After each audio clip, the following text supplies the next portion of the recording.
ഇത് റീമയ്ക്കും ആഷിക്കിനും. അപ്പോൾ ഞാൻ പറഞ്ഞു അതെന്താ അത് ആഷിക്ക് ഡാൻസ് കളിച്ചിട്ടില്ലല്ലോ. പക്ഷെ അത് ഉണ്ടായ ദിവസം ഞാൻ ശരിക്കും ആ ടേബിളിലിരുന്ന് കരഞ്ഞിട്ടുണ്ട്.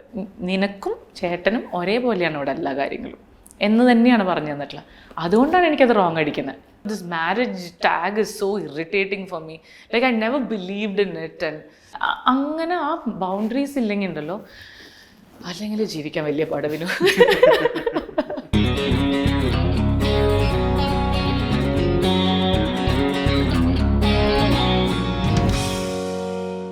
റീമ, 2009 മാരിവാൻസ് കോളേജിൽ പഠിക്കുമ്പോൾ മാരിവാൻസിൻ്റെ കോളേജിലെ ഗേറ്റിന് മുന്നിൽ എൻ്റെ കയ്യിലൊരു ബ്രോഷർ കിട്ടി. അത് ഋതു സിനിമയിലൂടെ ഇൻട്രൊഡ്യൂസ് ചെയ്യുന്ന ആസിഫ് അലി, റിമ കല്ലിങ്കൽ. അവിടെയാണ് റിമ കല്ലിങ്കൽ എന്നുള്ള പേര് ആദ്യമായിട്ട് ആ ഫോട്ടോയിൽ കാണുന്നത്. അപ്പം ശ്യാം സാറിൻ്റെ പടം, മമ്മൂട്ടി, പ്ലേ ഹൗസ് റിലീസ്. അപ്പോൾ അത് കഴിഞ്ഞിട്ട് റിമ സിനിമ ചെയ്യുന്നു. 2009 കഴിഞ്ഞ് 13 ലൈഫിലൊരു ബ്രേക്ക് ഉണ്ടാകുന്നു. 13 കഴിഞ്ഞിട്ട് പിന്നെ 17 മറ്റൊരു റിമയെ 17 ശേഷം കാണുന്നു. പിന്നീട് ഇപ്പോൾ എത്തി നിൽക്കുന്നു നീലവെളിച്ചം വരെ. ഇതിലേറ്റവും ലേണിംഗ് ഉണ്ടായ ഒരു പീരീഡ് ഏതായിരിക്കും? ലേണിംഗ് ഉള്ള പീരിയഡ്സ് എപ്പോഴും ഫെയിലിയർ ഉള്ള പീരീഡാണല്ലോ.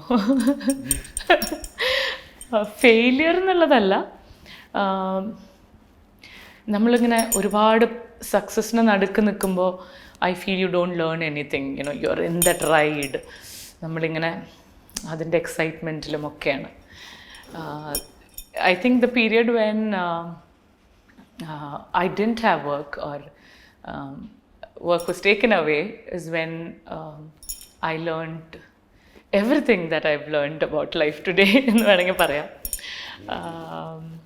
And also I learned how much I love what I was doing എന്നും എനിക്ക് മനസ്സിലായത് അപ്പോഴാണെന്ന് തോന്നുന്നു. വിവാഹത്തിന് ശേഷം ആ ഒരു പാർട്ട്ണർഷിപ്പിൽ റിമയ്ക്ക് ഉണ്ടായ ഒരുപാട് മാറ്റങ്ങളുണ്ടാവും. ഇപ്പോൾ അതിനെപ്പറ്റി ചിന്തിക്കുമ്പോൾ അതായത് പേഴ്സണൽ ലൈഫും പ്രൊഫഷണൽ ലൈഫും അന്ന് കണ്ട പോലെ ആയിരിക്കില്ല ഇപ്പോൾ കാണുന്നത്. ഈ പേഴ്സണൽ ലൈഫും പ്രൊഫഷണൽ ലൈഫും കൊണ്ടുപോകുന്നതിൽ എന്ത് മാറ്റമാണ് ഉണ്ടായിട്ടുള്ളത് ഈ ഒരു 14 വർഷം ഫിലിം ലൈഫിൽ? എല്ലാ രീതിയിലും മാറ്റമായിരുന്നു. ഞങ്ങൾ ഉദ്ദേശിച്ചതല്ല സംഭവിച്ചത്. ഫസ്റ്റ് ഓഫ് ഓൾ ഞങ്ങളങ്ങനെ മാരേജൊന്നും അങ്ങനെ ഒരു സീരിയസ് ആയിട്ട് എടുക്കുന്ന വ്യക്തികളല്ലായിരുന്നു. പക്ഷേ it was just a legal paper എന്നുള്ള സ്പേസിലാണ് നമ്മളതിനെ കണ്ടതെങ്കിലും ഇറ്റ് ചേഞ്ച്ഡ് അവർ ലൈഫ്സ് കംപ്ലീറ്റ്ലി. ആൻഡ് നമ്മൾ ആ ഒരു പാർട്ട്ണർഷിപ്പിൽ നിന്നൊരു, ബിക്കോസ് 22 FKയിലും ഒക്കെ സംഭവിച്ച ഒരു മാജിക് ഉണ്ടായിരുന്നു. അത് റിക്രിയേറ്റ് ചെയ്തുകൊണ്ടിരിക്കണം എന്നുള്ളതായിരുന്നു ആഗ്രഹം. പക്ഷേ I think even though we didn't change, everything around us changed because of this legal document. I think that you can't help because that's society for you. You know, they will always try to put you into a box, and we never had boxes in our lives. ഞങ്ങൾ ഒരു ബോക്സും tick ചെയ്യാത്ത മനുഷ്യരാണ് ഞങ്ങൾ രണ്ടുപേരും, ഞാനാണെങ്കിലും അതെ. അപ്പോൾ വല്ലാത്തൊരു പ്രഷറൊക്കെ ആയി അത് ലേറ്റർ ഓൺ എന്നാണ് എനിക്ക് ഫീൽ ചെയ്തിട്ടുള്ളത്. Because you know it shouldn't be about us together. No, as artist ഞങ്ങൾ രണ്ട് മനുഷ്യരാണല്ലോ. As human beings, as artist, as social beings ഒക്കെ ഞങ്ങൾ രണ്ട് മനുഷ്യരാണല്ലോ. പക്ഷെ we were put in a box together. അത് ഭയങ്കര, അപ്പം നമുക്ക് ഭയങ്കര ഒരു more than for him because of me being a woman, എനിക്ക് ഭയങ്കര ഐഡൻറ്റിറ്റി ക്രൈസിസ് ആയിരുന്നു കുറേ.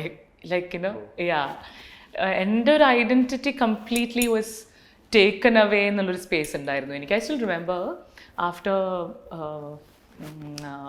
My marriage there was this one event where I was performing. ഞാൻ ഡാൻസ് ചെയ്തതിന് ശേഷം നമുക്കിങ്ങനെ പൊന്നാട് ഇങ്ങനെ തരുന്ന സമയത്ത് എനിക്കിങ്ങനെ പറഞ്ഞു ഇത് റീമയ്ക്കും ആഷിക്കിനും. അപ്പം ഞാൻ പറഞ്ഞു അതെന്താ അത് Ashiq dance കളിച്ചിട്ടില്ലല്ലോ.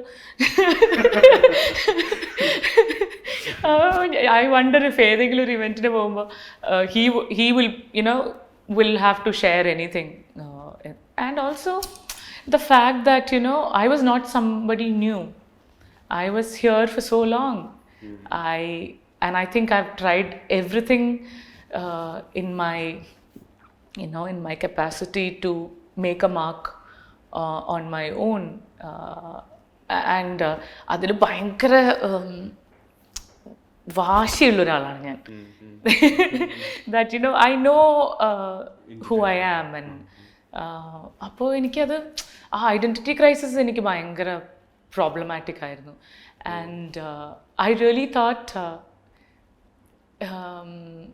I really didn't think it will affect me at all, but it did. That was a shocker, because അത് എൻ്റെ കൺട്രോളിലല്ലായിരുന്നു എന്നുള്ളതാണ്. ആൻഡ് ഞാൻ വിചാരിച്ച പോലെ ഇത്രയും കൊല്ലങ്ങളായിട്ടുള്ളൊരു സിസ്റ്റത്തിനെ ഞാൻ അങ്ങനെ എനിക്ക് obviously, that was just my over enthusiasm at that point, maybe.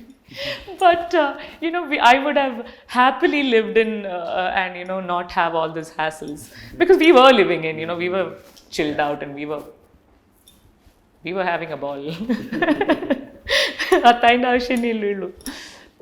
അല്ല, ആ ഐഡന്റിറ്റി ക്രൈസിസ് പിന്നെ എത്ര കാലം ഉണ്ടായി? ഇപ്പോഴത് for the longest time, because അത് നമുക്കല്ല പ്രശ്നം, നമ്മളെ ആളുകൾ കാണുന്നതിലാണ് മാറ്റം വരുന്നത്. അവരാണ് വിചാരിക്കുന്നത് ഞാൻ ഇതിൻ്റെ പുറത്ത് വർക്ക് ചെയ്യില്ല, അല്ലെങ്കിൽ ഞാൻ OPMൻ്റെ കൂടെ മാത്രമേ സഹകരിക്കുള്ളൂ, പുറത്ത് സിനിമ ചെയ്യുന്നുണ്ടോ എന്നൊക്കെ ചോദിക്കും. അപ്പം ഞാൻ I use to get so, എനിക്കത് മനസ്സിലാവുകയില്ലായിരുന്നു. ഐ എം ലൈക്ക്, പുറത്ത് സിനിമ ചെയ്യാണ്ട് പിന്നെ ആസ് എൻ ആർട്ടിസ്റ്റ്, ഇപ്പം ഞാൻ ശ്യാം സാറിൻ്റെ കൂടെ വർക്ക് ചെയ്യുന്നു ഋതു എന്ന് പറയുന്ന സിനിമയിൽ, where I play this contemporary modern woman of today, an IT professional. And Shyam സാറിൻ്റെ വർക്കിംഗ് ഒരു മോഡൽ എന്ന് പറയുമ്പോൾ ഞങ്ങൾക്ക് അതിന് മുന്നേ റിഹേഴ്സൽസ് ഉണ്ടായിരുന്നു. We had A camp. Shyam Dutt വന്ന് സിനിമാറ്റോഗ്രാഫർ ഞങ്ങളുടെ കൂടെ ഒരു 1 week ഞങ്ങളുടെ ഒപ്പം നിന്ന് താമസിച്ച് he would explain to us എങ്ങനെയാണ് ഫോക്കസ് തരാൻ പറഞ്ഞാൽ എന്ത് ചെയ്യണം. വി ഹാഡ് മുരളി മേനൻ്റെ ഒരു ആക്ടിങ് വർക്ക്ഷോപ്പ് ഉണ്ടായിരുന്നു. പൂജയ്ക്ക് പകരം ഞങ്ങളെല്ലാവരും, ഞാനിപ്പോൾ റീസെൻ്റ്ലി പോലും ഷീബ ചേച്ചി when she passed away, I remember how he called all of us home for a party. അതായിരുന്നു പൂജ സിനിമയുടെ. ഐ സ്റ്റിൽ റിമെമ്പർ ഷീബ ചേച്ചി made me feel so comfortable. She welcomed us into her home. I'll never forget that. I remember for my audition, Shyam sir വരുമ്പോൾ ശിവഗാമി ഉണ്ട്, ശ്യാം സാറിൻ്റെ മകള്, ശിവഗാമിനെയും കൊണ്ടാണ് വരുന്നത്. Because he didn't want, I'm a new girl in the industry, so he didn't want me to feel intimidated. So he got Shivagami. I mean, അങ്ങനത്തെ ഒരു space. ഞാൻ നേരെ പോകുന്നത് ലാൽ ജോസ് സാറിൻ്റെ സെറ്റിലാണ്. അവിടെ ഓൾറെഡി ഷൂട്ട് തുടങ്ങി കഴിഞ്ഞു. നമ്മൾ നേരെ ചെല്ലുന്നു, ഡ്രസ് റിഹേഴ്സൽ ചെയ്യുന്നു, MT സാറിനെ കാണുന്നു. എനിക്കൊന്നും മനസ്സിലാവില്ല. What is overnight life just change like that. പിന്നെ അത് കഴിഞ്ഞിട്ട് ഞാൻ നേരെ പോകുന്നത് ഷാജി കൈലാസിൻ്റെ സെറ്റിലേക്കാണ്. That movie didn't take off. Raghupathi Raghava Rajaram എന്ന് പറഞ്ഞിട്ട് പൃഥ്വിരാജ് ട്രിപ്പിൾ ട്രോളിലുള്ളൊരു movie. We shot a song for it. അവിടെയാണ് ഞാൻ ആദ്യം ഡ്രൈ ഐസ് ഒക്കെ കാണുന്നത്. ലൈക്ക് സ്വപ്നലോകം പോലത്തെ രാധാകൃഷ്ണൻ മറ്റേ രാധേരെ കോസ്റ്റ്യൂമൊക്കെ ഇട്ടിട്ട് ഒരു പാട്ടൊക്കെ ഷൂട്ട് ചെയ്യുന്നു. So, with each passing movie, then I do City of God.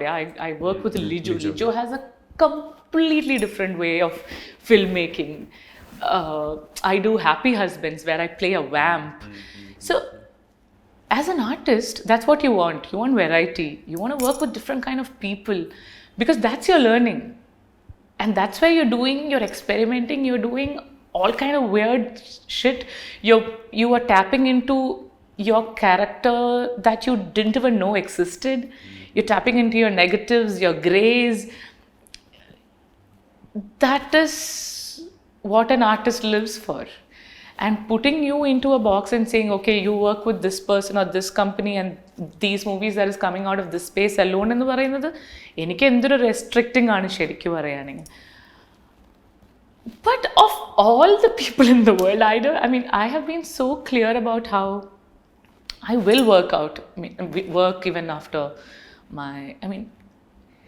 I wouldn't have let anything in the world affect it, because it's so precious for me.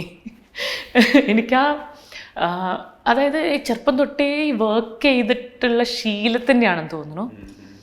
I have always been out there, like on the move. അപ്പോൾ suddenly it's like okay. അല്ല, filmography നോക്കിയാൽ തന്നെ 11, 12, 13 അങ്ങനെ movie ചെയ്തുകൊണ്ടിരുന്ന 14 break വന്നു. പിന്നീട് എല്ലാ വർഷവും 2 സിനിമകൾ. അതും ഞാനിങ്ങനെ ചിലതൊക്കെ നമ്മൾ ചെയ്യും, അതായത് you are itching to do something. So of the lot I'm listening to, എനിക്ക് ഇൻട്രസ്റ്റിംഗ് ആയി. ഇപ്പം അങ്ങനെയാണ് ഞാൻ ആഭാസം ചെയ്തത്, ഞാൻ ക്ലിൻറ്റ് ചെയ്തത്, ചിറകുടിഞ്ഞ കിനാവുകൾ ചെയ്ത് അതൊക്കെ എനിക്ക് ഭയങ്കര ഇൻട്രസ്റ്റിംഗ് ആയിട്ട് തന്നെയാണ് കേട്ടോ ഞാൻ ചെയ്തത്. Because I thought it was experimental or it challenged me in some way. But from a time when I was doing like, you know, I was literally living out of a suitcase to this was oh god, that was such a shift. പിന്നീട് അതിനെ overcome ചെയ്തത് ശ്രമിച്ചുകൊണ്ടിരിക്കുകയാണ് ശരിക്കും പറയുകയാണെങ്കിൽ. Overcome because it's not in your hands, no. As actors we are all just waiting for somebody to kind of think that, you know, maybe she could do this role and call us.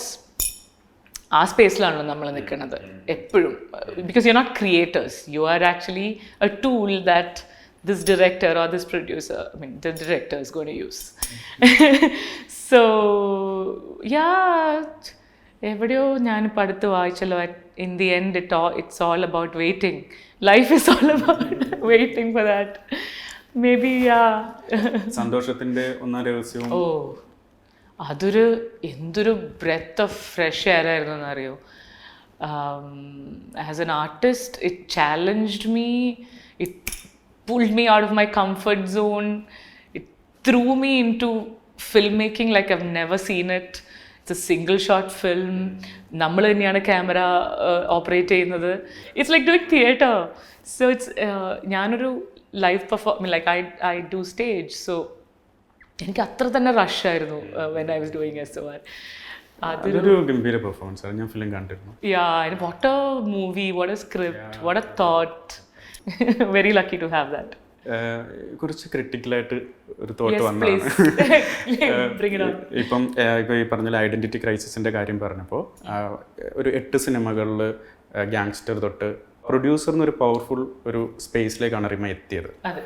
അപ്പം അതിന് ഏറ്റവും കൂടുതൽ impact ഉണ്ടാക്കാൻ പറ്റുന്ന ഒരു പൊസിഷനാണ്. പക്ഷേ normally ഇപ്പോൾ പാർട്ട്ണറുടെ പേര് വെക്കുമ്പോൾ നോർമലി ആൾക്കാർ വിചാരിക്കും പേര് വെച്ചു പാർട്ട്ണർ അല്ലേ എന്നൊരു നോർമൽ തോട്ട് ഉണ്ടാവും ആൾക്കാരുടെ ഇടയിൽ. അപ്പോൾ അതിനെ മാറിയിട്ട് ഇപ്പോൾ 8 സിനിമകളിൽ പ്രൊഡ്യൂസറായിട്ട് നിൽക്കുന്നു. നീലവെളിച്ചം ഏറ്റവും ലേറ്റസ്റ്റ് റിമ പ്രൊഡ്യൂസറായിട്ട് വരുമ്പോൾ അവിടെ ഈ ഐഡൻറ്റിറ്റി ക്രൈസിസിനെ ഓവർകം ചെയ്ത് റിമ എങ്ങനെയാണ് അവിടെ പെർഫോം ചെയ്യുന്നത്? ആക്ച്വലി ഞാൻ പെർഫോം ചെയ്തിട്ടില്ല എന്ന് തന്നെ പറയേണ്ടി വരും Vinu. Because at the end of the day it's Ashiq's production company, it's his vision. So there is a limit to how much I can interfere അല്ലെങ്കിലും ഇപ്പം കോൺട്രിബ്യൂട്ട് ചെയ്യാൻ പറ്റുമായിരിക്കും. പക്ഷെ എന്നാൽ പോലും it's A very singular vision. ഒരാൾ lead ചെയ്യുന്നതിൻ്റെ when 2 people come in, clashes ഭയങ്കര കൂടുതലായിരിക്കും. ആൻഡ് നമ്മൾ വർക്ക് ചെയ്യുന്ന ഒരു സ്പേസിൽ സ്പെഷ്യലി ആഷിഖ് ഒരു എന്നാൽ ശരി നമുക്ക് ഒരു കമേഴ്ഷ്യൽ സിനിമ അങ്ങ് ചെയ്തേക്കാം എന്ന് പറയുന്ന ആളെ അല്ല. അത്രയും എക്സ്പെരിമെൻ്റ് ചെയ്ത് അത്രയും റിസ്കിൽ അത്രയും എഫേർട്ട് എടുത്തിട്ടാണ് ഓരോ ഫിലിമും ആഷിഖും ചെയ്യുന്നത്. അപ്പോൾ ആ ഒരു സ്പേസിൽ I don't want to bring in my ideas, my politics, my ideologies. That is not the space where I should be doing it. I respect his space and his creative liberty to do whatever he wants to do and however he wants to execute it. ആ ഫ്രിക്ഷനും കൂടെ ഞാൻ ഈ ഒരു പാർട്ട്ണർഷിപ്പിൻ അല്ലെങ്കിൽ ഒരു marriage എന്നുള്ള label കൊണ്ട് ഒരാൾക്ക് കൊടുക്കുന്നത് ശരിയാണെന്ന് എനിക്ക് തോന്നുന്നില്ല. ബിക്കോസ് ഇത് എനിക്ക് തരുന്ന പ്രഷറും ഫ്രിക്ഷനും എന്താണെന്ന് മനസ്സിലാക്കിക്കൊണ്ട് തന്നെ ഇത് തിരിച്ചും ഞാൻ കൊടുക്കരുതല്ലോ. ആ responsibility as a human being എനിക്കുണ്ട്. ഞാൻ ആ റെസ്പെക്റ്റ് വേറെ ആർക്കും ഞാൻ കൊടുക്കും. So just because he is in a partnership with me, I shouldn't be burdening him with that എന്നുള്ള ക്ലിയർ ബൗണ്ടറീസും ഡിമാർക്കേഷൻസും വെക്കാൻ എനിക്ക് ആഗ്രഹമുണ്ട്. ഇപ്പം എൻ്റെ തോട്ട് ഞാൻ മുന്നോട്ട് വെക്കുകയാണ്, എൻ്റെ ഒരു ഐഡിയോളജി ഞാൻ മുന്നോട്ട് വെക്കുകയാണെങ്കിൽ അത് എൻ്റെ മാത്രമായിട്ടുള്ളൊരു സ്പേസിലെ എനിക്കത് 100% ചെയ്യാൻ പറ്റുള്ളൂ എന്നാണ് ഞാൻ വിശ്വസിക്കുന്നത്. Just because you are married does not mean you just come together like that and everything becomes, you know, fluxed up. No, we are two very different individuals,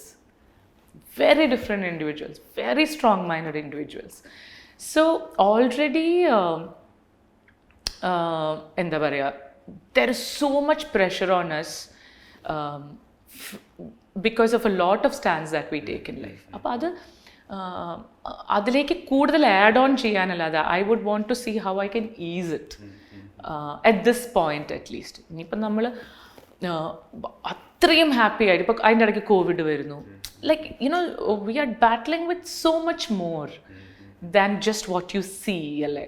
and there are so many people dependent on a production house, so many creative and അല്ലാതെ പോലും ഒരു there's a whole family around. അപ്പോൾ നമ്മൾ അതൊക്കെ നമ്മൾ respect ചെയ്യേണ്ട ആവശ്യമുണ്ട്. I would rather do that. I wouldn't put all of that at risk for my എൻ്റെ കാര്യം മാത്രമല്ലല്ലോ. പക്ഷേ അതിനകത്ത് ഇപ്പം റിമ റെപ്രസെൻ്റ് ചെയ്യുന്ന WCC എന്ന് പറഞ്ഞ ഒരു പ്ലാറ്റ്ഫോം ഇവിടെ ഉണ്ടാക്കിയിട്ടുള്ള ഒരുപാട് ചേഞ്ചസ് ഉണ്ട്. അത് ഏറ്റവും കൂടുതൽ ഇംപ്ലിമെൻറ്റഡ് ആകേണ്ടത് സെറ്റുകളിലാണ്, ലൊക്കേഷനിലാണ്. അവിടുത്തെ ഏറ്റവും പവർഫുൾ ആയിട്ടുള്ള ആള് പ്രൊഡ്യൂസർ തന്നെയാണ്. ഡെഫിനറ്റ്ലി. അപ്പോൾ ആ പ്രൊഡ്യൂസർ എന്നുള്ള ലേബലിൽ നിൽക്കുമ്പോൾ റിമയുടെ ഈ ആക്ടിവിസം സ്പേസിൽ റിമ സംസാരിക്കുന്നതും എല്ലാം ഇംപ്ലിമെൻറ്റ് ചെയ്യാൻ അതൊരു ഓപ്ഷൻ അല്ലേ? ഡെഫിനറ്റ്ലി നമ്മൾ അങ്ങനത്തെ സംഭവങ്ങളൊക്കെ ഡെഫിനറ്റ്ലി നമ്മൾ ഇംപ്ലിമെൻറ്റ് ചെയ്യും. I'm not talking about that. അതിപ്പോൾ നമ്മളൊരു സേഫ് ഒരു സ്പേസ്, ഒരു വർക്കിംഗ് സ്പേസ് എന്നുള്ള രീതിയിൽ നമുക്ക് എടുക്കാൻ പറ്റുന്ന എല്ലാ മുൻകരുതലുകളും അല്ലെങ്കിൽ ഫെസിലിറ്റീസ് വൈസ് ആണെങ്കിലും എല്ലാം നമ്മൾ എടുത്തിട്ടുണ്ട്. ഇപ്പോൾ WCCയുടെ ഏറ്റവും കത്തി നിൽക്കുന്ന സമയത്താണ് നമ്മൾ വൈറസ് എന്ന് പറഞ്ഞ മൂവി ചെയ്യുന്നത്. അതിൽ നമ്മൾ ആ സമയത്ത് വർക്ക് നിഷേധിക്കപ്പെട്ട എല്ലാവരെയും ഇൻക്ലൂഡ് ചെയ്തിട്ടാണ് നമ്മൾ ആ പടം ചെയ്തിട്ടുള്ളത്. Like everybody, like even Padmapriya was invited, she couldn't come. I think Priya is the only one who was not ആ മൂവിയിൽ. ബാക്കി എല്ലാവരും ഉണ്ട് ആ ഫിലിമിൽ.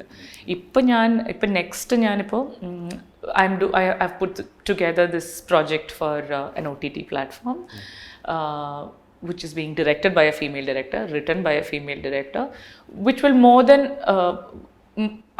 I think 50% എന്തായാലും സ്ത്രീകളായിരിക്കും അതിൻ്റെ ഒരു പ്രൊഡക്ഷനിൽ. But that's because I put together that project. അപ്പോൾ അത് കുറച്ചും കൂടെ എൻ്റെ സ്പേസാണ്. അവിടെ I will make sure that things are done you know in my way. അതിലൊരു പക്ഷേ നിങ്ങളുടെ രണ്ടുപേരുടെ ഒപ്പീനിയൻ ഒക്കെ ഒരേപോലെ തന്നെ. And it is so it's about clear boundaries. So this is your project. But obviously creative space-ൽ നമ്മൾ അതിൻ്റെ ഒരു ഡിസിഷൻ മേക്കിംഗ് സ്പേസിലൊക്കെ എല്ലാവരും ഇൻവോൾവ് ആണ്. പക്ഷേ അതിൻ്റെ ഒരു എക്സിക്യൂഷൻ സ്പേസിൽ കുറച്ചും കൂടെ ഇറ്റ്സ് മൈ പ്രോജക്റ്റ് എന്ന് അങ്ങനെ ആ ബൗണ്ടറീസ് ഇല്ലെങ്കിൽ ഉണ്ടല്ലോ, അല്ലെങ്കിൽ ജീവിക്കാൻ വലിയ പടവിനു. ഇറ്റ്സ് ഇവൻ നമ്മളിങ്ങനെ നേരിട്ട് കാണുന്നത് മാത്രമല്ലോ, there are so many hidden layers when you are public figures and you are in the limelight all the time. And also because we are in positions of power, whatever that power is, and we are expected to deliver or perform or whatever. റിമയുടെ നമ്മുടെ ഈ പൊരിച്ചമീൻ talk ഉണ്ടല്ലോ, അപ്പം ഞാനത് വീണ്ടും talk കാണുമായിരുന്നു. അപ്പം എനിക്ക് തോന്നിയ കാര്യം, നമ്മൾ ചിന്തിക്കുന്നവരായിരിക്കില്ല നമ്മുടെ അമ്മയും ഫാമിലിയും ചിന്തിക്കുന്നത്. ഇതിന് ശേഷം അവരിതിനെ ഏത് രീതിയിലാണ്? ഞാനിപ്പോൾ അടുത്ത് കൂടെ സംസാരിച്ചു അതിനെ പറ്റിയിട്ട്. ശരിക്കും ഓബ്വിയസ്ലി യുനോ അവർക്ക് ഭയങ്കര സങ്കടമായിരുന്നു. She was hurt as in because people, ആളുകൾ അവരെക്കുറിച്ച് എന്താവും കരുതിയിട്ടുണ്ടാവുക. കാരണം എന്താ പ്രശ്നം എന്ന് വെച്ചിട്ടുണ്ടെങ്കിൽ എന്നെ ഇങ്ങനെ കയറൂരി വിട്ടിരിക്കുകയാണെന്നുള്ളതായിരുന്നു അവർ കേട്ടിട്ടുള്ള ഏറ്റവും വലിയ പണ്ട് തൊട്ടേ. അതായത് എനിക്ക് അത്രയും സ്പേസ് തന്നിട്ടുള്ളൊരു ഫാമിലിയാണ്. എന്നെ എപ്പോഴും ഒരു ഇൻഡിവിജ്വലായിട്ട് കണ്ടിട്ടുള്ള ഒരു ആളാണ്, ഫാമിലിയാണ്. എന്നും എൻ്റെ ആവശ്യങ്ങൾക്കും എല്ലാത്തിനും സമയം തന്നിട്ടുള്ള, കേൾക്കാനും അത് ചേഞ്ച് ചെയ്യാനും എനിക്ക് വേണ്ടത് എന്താണെന്ന് മനസ്സിലാക്കാനും സമയമെടുത്തിട്ടുള്ള ഫാമിലിയാണ്. ആ രീതിയിൽ ഞാൻ ഈ ഒരു സംഭവം മാത്രം ഞാൻ എടുത്തു പറഞ്ഞു എന്നുള്ളത് ഓബ്വിയസ്ലി അവർക്ക് സങ്കടം ഓബ്വിയസ്ലി അവർക്ക് ദേ വർ റിയലി ഹേർട്ട്. പക്ഷേ ഞാൻ എപ്പോഴും പറയുന്നൊരു കാര്യം, they are not perfect, I'm also not perfect. നമ്മൾ ഈ ലോകത്ത് തന്നെ ജീവിക്കുന്ന ആളുകളാണല്ലോ. എൻ്റെ അമ്മയ്ക്ക് എൻ്റെ അത്ര പോലും ഒന്നും കിട്ടാതെ വളർന്നിട്ടുള്ള ഒരാളാണ് അമ്മ. അതിൽ നിന്നൊരു 1000 കാര്യങ്ങൾ കറക്റ്റ് ചെയ്തിട്ടാണ് എന്നെ വളർത്തിയിട്ടുള്ളത്. ലൈക്ക് എൻ്റെ വീട്ടിൽ ഞാൻ പഠിച്ചാൽ മാത്രം മതിയായിരുന്നു. ലൈക്ക് എൻ്റെ ചേട്ടൻ എങ്ങനെയാണോ അതേപോലെ തന്നെയാണ് എല്ലാ ഓപ്പർച്യൂണിറ്റീസും എല്ലാം. അങ്ങനെ ഇക്വിറ്റി ഉണ്ടാവണമെന്ന് വളരെ കൃത്യമായി ബോധ്യത്തോടു കൂടെ വളർത്തിയിട്ടുള്ളതാണ്. പക്ഷെ അവരും ഈ ലോകത്ത് ജീവിക്കുന്നവരാണ്, അവരും കണ്ടീഷൻഡാണ്. അപ്പോൾ ഫുഡ് എന്ന് പറയുന്ന ഒരു വളരെ നോർമലൈസ്ഡ് ആയിട്ടുള്ള ഒരു സ്പേസിൽ വരുന്ന ഈ ഒരു പ്രോബ്ലം ഉണ്ടായിട്ടുണ്ട്. അത് ഉണ്ടാവാത്തൊരു കാര്യമല്ല. പക്ഷെ അത് ഉണ്ടായ ദിവസം ഞാൻ ശരിക്കും ആ ടേബിളിലിരുന്ന് കരഞ്ഞിട്ടുണ്ട്. ബിക്കോസ് എനിക്ക് ഈക്വൽ ആയിട്ടുള്ള ഷെയറിനുള്ള അവകാശമുണ്ട് എന്ന് പറഞ്ഞ് തന്നിട്ടുള്ളതും എൻ്റെ പാരൻസാണ്. അതുകൊണ്ടാണല്ലോ എനിക്ക് ഈക്വൽ ഷെയർ കിട്ടാത്തപ്പോൾ പ്രശ്നം വരുന്നത്. എനിക്ക് എല്ലാ ദിവസവും അതായത് സ്പെഷ്യൽ ആയിട്ടുള്ള ഐറ്റംസ് വരുമ്പോൾ എനിക്കത് കിട്ടുന്നില്ല എന്ന് വിചാരിക്കും. അപ്പോൾ എനിക്കറിയാം ഞാൻ ഈ ക്ലാസ്സിലാണ്, എനിക്കിത് പറഞ്ഞിട്ടില്ല എന്ന് ഞാൻ വിചാരിക്കുമായിരുന്നല്ലോ. അതല്ലേ കണ്ടീഷനിങ്. പക്ഷെ എന്നെ അങ്ങനെയല്ല കണ്ടീഷൻ ചെയ്തിട്ടുള്ളത്. എനിക്ക് കൃത്യമായിട്ടുള്ള കണ്ടീഷനിങ് ഉണ്ട്. അതായത് നിനക്കും ചേട്ടനും ഒരേപോലെയാണ് ഇവിടെ എല്ലാ കാര്യങ്ങളും എന്ന് തന്നെയാണ് പറഞ്ഞു തന്നിട്ടുള്ളത്. അതുകൊണ്ടാണ് എനിക്കത് റോങ് അടിക്കുന്നത്. പക്ഷെ ഞാൻ ഇത് പറഞ്ഞു എന്നുള്ളത്, ഇത് മാത്രം പറഞ്ഞു എന്നുള്ളതായിരുന്നു അവരുടെ വിഷമം. പക്ഷെ ഞാൻ ആ ടെഡ് ടോക്കിൽ തന്നെ പറയുന്നുണ്ട്, ബട്ട് ഐ എം നോട്ട്, വേറെ ഒരുപാട് കാര്യങ്ങളും പറയുന്നുണ്ട്. ഞാൻ എന്നിട്ട് പറയുന്നുണ്ട്, ഞാൻ ഇവരാരെയും കുറ്റപ്പെടുത്താൻ വന്നിട്ടുള്ളതല്ല. പക്ഷെ ഇതാണ് ഇവിടുത്തെ സിസ്റ്റം. ആ സിസ്റ്റത്തിൻ്റെ ഭാഗമായി നമ്മളെല്ലാവരും കണ്ടീഷൻഡാണ്. ആ കണ്ടീഷനിങ് അൺലേൺ ചെയ്യണം എന്നുള്ളതാണ് ഞാനതിൽ പറയുന്നത്.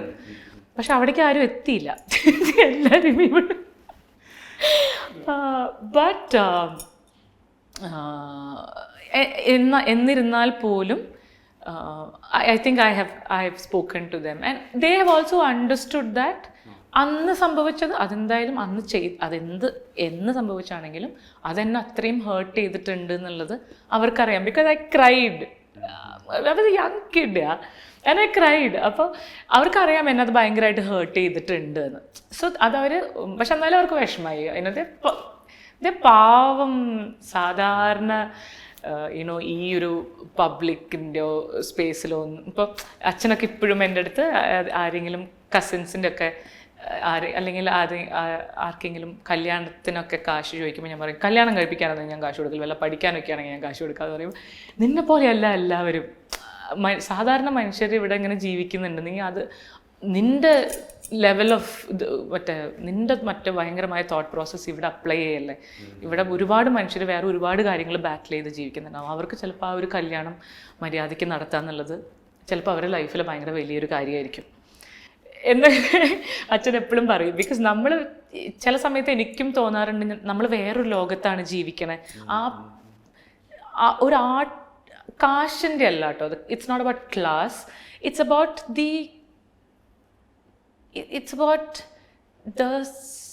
the space that being an artist gives you, that society gives you this. കുറച്ച് അവരുടെ കിളി പോയിട്ടുള്ള ആൾക്കാരാണെന്ന് സൊസൈറ്റി നമ്മളെ കുറച്ചൊന്ന് വിട്ടു തരുമല്ലോ. അതുകൊണ്ട് തന്നെ ഞങ്ങൾ ശരിക്കും വേറൊരു ലോകത്താണ് ഞങ്ങളൊക്കെ ജീവിക്കണമെന്ന് എനിക്ക് ശരിക്കും തോന്നിയിട്ടുണ്ട്. at times we lose track of what is happening on the other side, and if we want to be relevant we have to be connected to that also എന്നും എനിക്ക് എപ്പോഴും തോന്നാറുണ്ട്. അതും മനസ്സിലാക്കണമല്ലോ. പിന്നെ അതാണ് മെജോറിറ്റി. അവിടെയാണ് ശരിക്കും ലൈഫ് നടക്കുന്നത്. ഇവിടെ നമ്മൾ വേറൊരു സ്പേസിലാണ് ശരിക്കും ബ്ലിസ്സാണ് ഇപ്പുറത്ത്, വേറെ രീതിയിൽ കേട്ടോ. അപ്പോൾ അങ്ങനെ സാധാരണ മനുഷ്യരാണ് എൻ്റെ അച്ഛനമ്മയും, ലൈക്ക് വെരി പാവം. പിന്നീട് സംസാരിക്കുമ്പോൾ നമ്മൾ ഈ പബ്ലിക് സ്പേസിൽ സംസാരിക്കുമ്പോൾ എവിടെയാവട്ടെ മീഡിയയിൽ സംസാരിക്കുമ്പോൾ ഒക്കെ അങ്ങനെ ഒരു കൺസേൺ ഉണ്ടായിട്ടുണ്ടോ? പിന്നെ അതെൻ്റെ അച്ഛനമ്മ എന്ന് മാത്രമല്ല കേട്ടോ.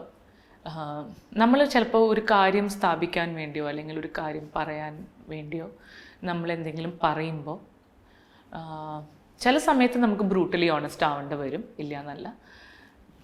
പക്ഷെ വേറൊരാളെ അത് അൺനോയിങ്ലി ഹേർട്ട് ചെയ്യരുത്. അത് ആരാണെങ്കിലും അൺനോയിങ്ലി ഹേർട്ട് ചെയ്യരുതല്ലോ നമ്മൾ. ആ എംപതിയും കൂടെ കലർന്നാലേ ഒരു ആർട്ടിസ്റ്റ് എന്ന് എനിക്ക് പൂർണ്ണ രൂപത്തിൽ വിളിക്കാൻ പറ്റുള്ളൂ എന്ന് തോന്നുന്നു. I have to harbor that empathy within me to portray another person, to understand another person, to be in their shoes as well. As an actor, I have to have that value in me. അപ്പോൾ I am working at it. I am not saying ഞാൻ അവിടെ എത്തി എന്നല്ല. അങ്ങനെ ഒരു realisation ഉണ്ടാവാനുള്ള കാര്യം എന്താ? ഇങ്ങനെ എന്തെങ്കിലും ഇൻസിഡന്റ് ഉണ്ടോ? This is definitely one.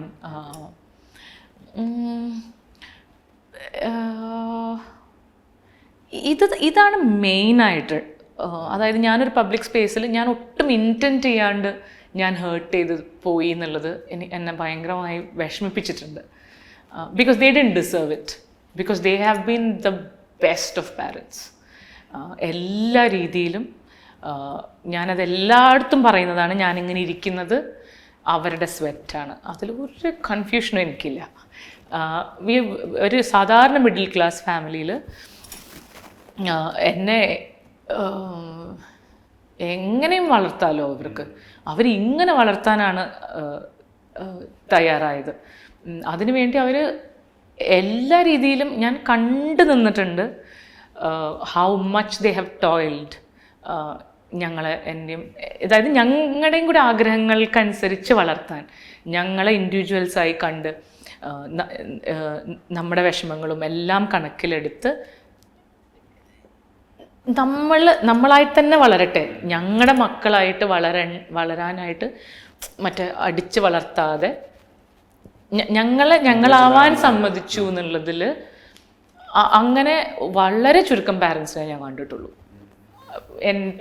നമുക്ക് തന്നെ അറിയാമല്ലോ, നമ്മുടെ ഫ്രണ്ട്സും അല്ലെങ്കിൽ നമ്മുടെ ചുറ്റുള്ള ആളുകൾ എത്രത്തോളം ഫൈറ്റ് ചെയ്യേണ്ടി വരാറുണ്ട് അങ്ങനെ അതിന് വേണ്ടിയിട്ടെന്ന് നമുക്കറിയാമല്ലോ. അപ്പോൾ ഐ നോ, വെച്ചിട്ടുണ്ടെങ്കിൽ അവരും സ്ട്രിക്റ്റ് ആയിരുന്നു, അവർക്കും പേടി ഉണ്ടായിരുന്നു, ഒക്കെ ഉണ്ടായിരുന്നു കേട്ടോ. അല്ലാണ്ട് അങ്ങനെ ഭയങ്കര ഫ്രീ ആയിരുന്നു എന്നും അല്ലെങ്കിൽ, പക്ഷേ they were fair as people, as parents. They were always fair. അതിൽ നിന്ന് മാറി ഇപ്പം റിമ, ഞാനിത് പാർവതിയോടൊക്കെ ചോദിച്ചിട്ടുണ്ടായിരുന്നു. നിങ്ങളൊക്കെ പബ്ലിക് സ്പേസിൽ നിൽക്കുമ്പോൾ നിങ്ങളുടെ ഒരു സോഷ്യൽ സ്പേസിൽ നിങ്ങൾ ചെയ്യുന്ന കാര്യങ്ങളും പറയുന്ന കാര്യങ്ങളെല്ലാം കാണുന്നുണ്ട്, ആൾക്കാർ കാണുന്നുണ്ട്. അന്നൊരു ക്യാരക്ടർ ചെയ്യുമ്പോൾ അതൊരു വലിയ ബാഗേജ് ആയിട്ട് അതിനെ ഓവർകം ചെയ്യണം എന്നുള്ളൊരു,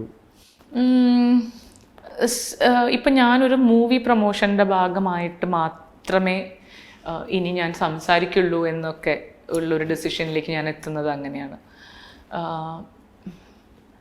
because it is A baggage. ഇപ്പം ഞാനിപ്പോൾ ഇതിന് പറഞ്ഞൊരു കോമഡി ആവുമെന്ന് അറിയില്ല. ധ്യാനെ ഞാനിപ്പോൾ ഹിഗ്വിറ്റയിൽ ഇങ്ങനെ കാണുമായിരുന്നു. അപ്പോൾ I'm waiting for him to crack something. പക്ഷെ അതിലും കൂടുതലാണ് for a woman, I feel, because you are always stereotyped into this. ഒരേ തരം ക്യാരക്ടേഴ്സിലേക്ക് വീഴാൻ ഭയങ്കര എളുപ്പമാണ് as women in this industry. അപ്പോൾ എൻ്റെ ഒരു സ്ഥായി തന്നെ എന്തോ ആങ്കറായി ആഫ്റ്റർ എ പോയിന്റ്. അതായത് എൻ്റെ ആയിട്ടില്ല, പക്ഷേ ആളുകൾ കാണുന്നത് is this angry person. As if I'm angry all the time. No, yeah, I am such a potty, like, I'm like this blah person when I'm in a comfortable space, obviously. And there are so many facets to a person, alle. അപ്പോൾ ഇനി ആളുകൾ കാണുന്നത് പോട്ടെ, at a point, I was gripped by this pressure. And then, like, Bhargavi kind of, കാറ്റ് വരി വിട്ട പോലെ ആയിരുന്നു. Like that character just came and hit me എന്ന് പറഞ്ഞാണ്ടല്ലോ, I will be forever indebted to Basheer. അദ്ദേഹം എനിക്ക് എവിടെയെങ്കിലും പോയി പറയാൻ വരികയെങ്കിൽ പറയണമെന്നുണ്ട്. That character kind of relieved me of all that pressure. I have no clue. Like, she's so full of romance and life and, there's this romance about her. And I was like, wow, this is so nice. നമ്മളത് ചെയ്യുമ്പോഴേ, നമ്മളത് embody ചെയ്യുമ്പോൾ ഇതെന്ത് രസാ. And her conviction, the way she's so carefree and she's letting go. She lets, herself be. She's vulnerable, she's soft and she's feminine, and all that facets of me has been like packed away somewhere എന്ന് തോന്നുന്നു എനിക്ക് അങ്ങനെ. I tapped into all of that with Bhargavi. എനിക്ക് എന്തൊരു റിലീഫായിരുന്നു. Like ഇങ്ങനെ ആർട്ടിനെ നമ്മളെ help ചെയ്യാൻ പറ്റുന്നത് as an art, like as A performer.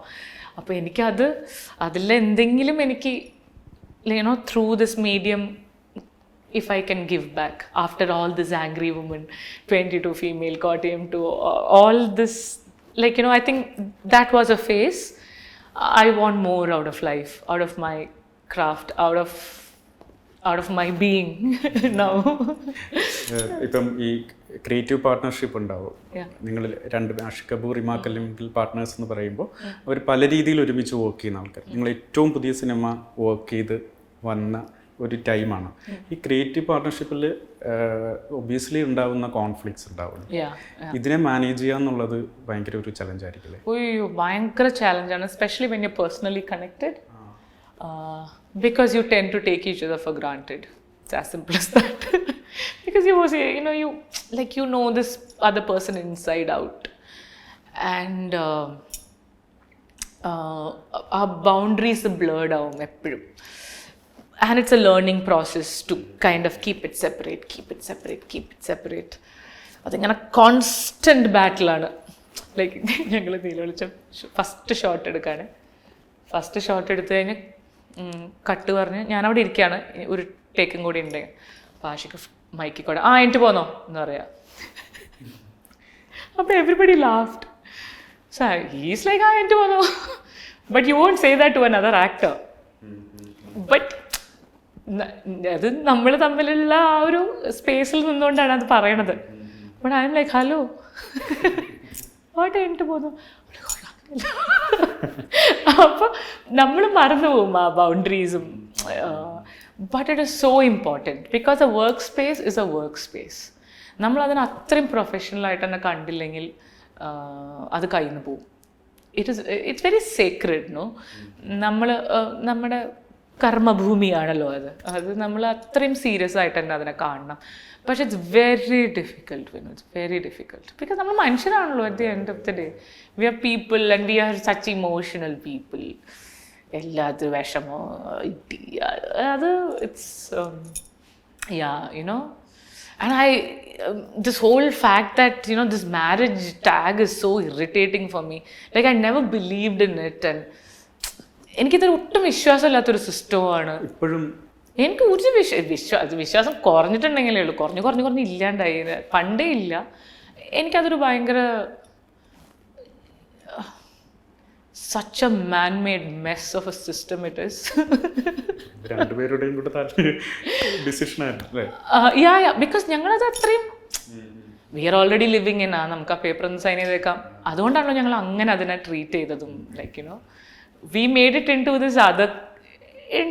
another fun party എന്നുള്ളത് അത്രേ ഉണ്ടായിരുന്നുള്ളൂ ഞങ്ങൾക്ക്. അത് ഇങ്ങനെയാണ് ഇത് ഫോൾഡ് ഔട്ട് ആവുന്നതെന്ന് maybe because you public figures also എന്നുള്ളത് കൊണ്ട് കൂടിയൊക്കെ ആയിരിക്കും. She came and hug me. എന്നിട്ട് വിടില്ല. ഇവരിങ്ങനെ ഹഗ് ചെയ്ത് പിടിച്ചിരിക്കുക. നമുക്ക് ഹീറോ ചെയ്യുമ്പോഴേ പ്രശ്നമുള്ളൂ. അല്ലാണ്ട് മമ്മൂക്ക ചെയ്യുമ്പോഴല്ല നമുക്ക് പ്രശ്നം, നമുക്ക് hero. I'm an emotional mess. I get ഭയങ്കര ഇമോഷണലാണ്. We artist are supernatural beings, don't forget that എന്ന് പറഞ്ഞിട്ട് മൂപ്പരങ്ങൾ പോയി. ഭാർഗവിയും ബഷീറും ബാബുരാജും ഭാസ്കര മാഷൊക്കെ കൂടി ഇങ്ങനെ എന്നെ ഇങ്ങനെ തിരിച്ച്